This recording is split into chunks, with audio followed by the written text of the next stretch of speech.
walk. But I'm going by Daniel O'Connor now. Is that on? That's the truth then. Yeah, that's the truth. Cast and crew screening for Look Again coming up.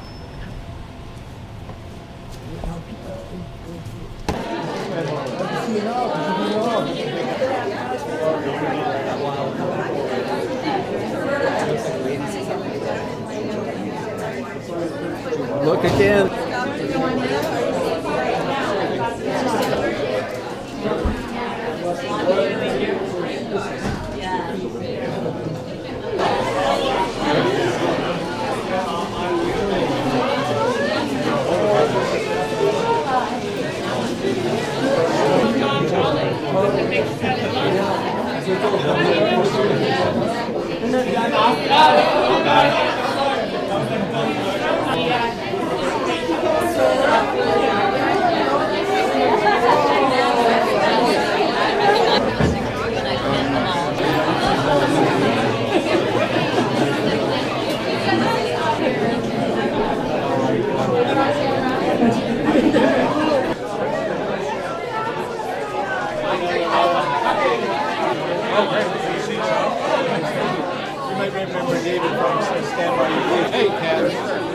And this is Stand By Your Booth.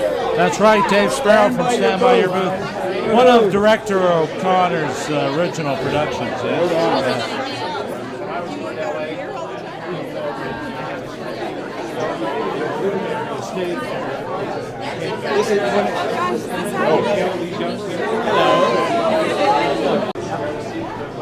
Al, is this your regular outfit? Pretty much.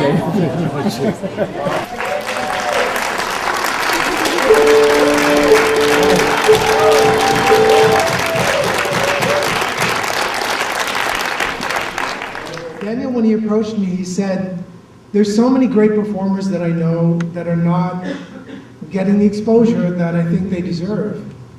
And I'm going to make it my mission to find them and to expose them and to give them a platform which they deserve. And the cast is incredible. I mean, beyond the crew and everybody else that you organize, because you bring great people around you. But for taking a chance like that, I really, I never appropriately said thank you. I think I've said it in many other words. But I want to publicly acknowledge like how important that is for me, and like I really appreciate so much that you trusted me.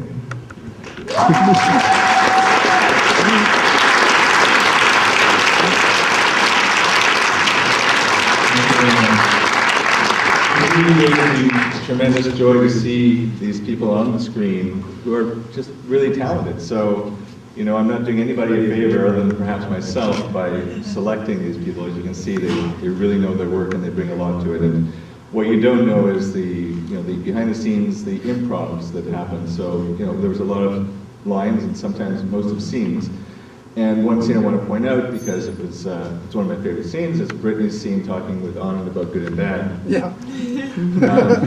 To say that that was off script is not accurate. Brittany ad-libbed that whole scene, which is several minutes long and very entertaining. So.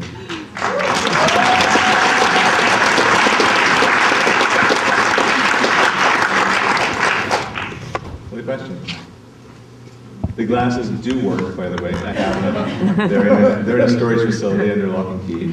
They do work, but we've discussed it amongst us all, we've just chosen not to use them. I got a question. Okay. When you're filming a movie, like how tight does the crew get? Like the whole crew, like do you feel like a team for a period of time and everybody's vested in it, or how does that? We mostly fought a lot over small things. No, I'm just kidding. Yeah, Brittany's gonna answer that. She's not excited. You always form a very close bond with the people that you work with, but I did find, particularly on this set, it was just filled with very, very eager and hardworking people, and like every single person on the cast and the crew just had a bright smile on their face, like from morning to night, I found, and it was a tight schedule, and it's always, you're always, especially on the crew, like people are having to do more than what they normally would be doing in their job title. You know, they're having to do 3 job titles at once and running around, and then at night they're having to set up for the next day. And I just felt like, I just felt really lucky to be working with everyone. And so naturally you form quite a bond when you're all coming together like that. Yeah, exactly, because there's a small group and we're working long hours together. It's very natural to form a strong bond. We were out on train tracks, you know, for many, many hours on the hottest day of the year, and with no shade, no place to go to the bathroom, and you bond. Low budget will do that. We'll bond like crazy. You need to share whatever you have to share. You bond with your underwear, your t-shirt, your crew, you bond with everything and everyone. Someone else have a question? The scene that you guys were talking about in the first week, that was just really, I love that scene. Well, thank you. That was in the script. Yeah. And I have to commend Josh, who plays the waiter there. When I wrote that script, I was trying to build in every disinfected waiter I've ever had in one person. And Josh just came into the audition and just channeled that. And, you know, he didn't even care if he got the part. He was so into that zone of not caring. Pretty incredible. Other questions? How did you manage to pull it off in 17 days? Yeah, so 12-hour days. I think we averaged about 3 takes often. Sometimes in editing, I would look and I'd say, where are the other takes? And they'd say, no, this is it. Yeah, this is it. And other times it'd be like, well, show me the other one. So editing went really fast. But it was very hard to do this in 70 days, and the only possible way to do that is with a very organized crew. And it might be a small budget movie, but we had a very professional crew who knew exactly what they were doing, and someone who kept us right on task, Brian Ford.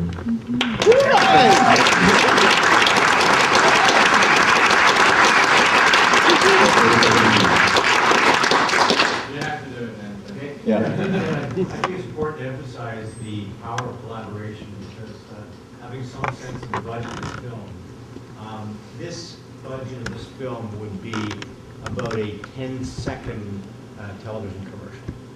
Yeah. In terms of what people spend on a national television commercial relative to this budget, it's just remarkable when you have talented people committed to a vision, what you can get out. And it sort of emphasizes perhaps the overindulgence in some areas, but also the quality and skill of people. So you need to be commended for a high-quality production that was done really on the shoestring. Yeah, and we need to thank our sound mixer and dialogue editor and different editors at Urban Post because they did a good job of making it look like that. So I think there's time for maybe one more question. Make it a challenging one, maybe have to work together and answer it. We can see if we really do work well together.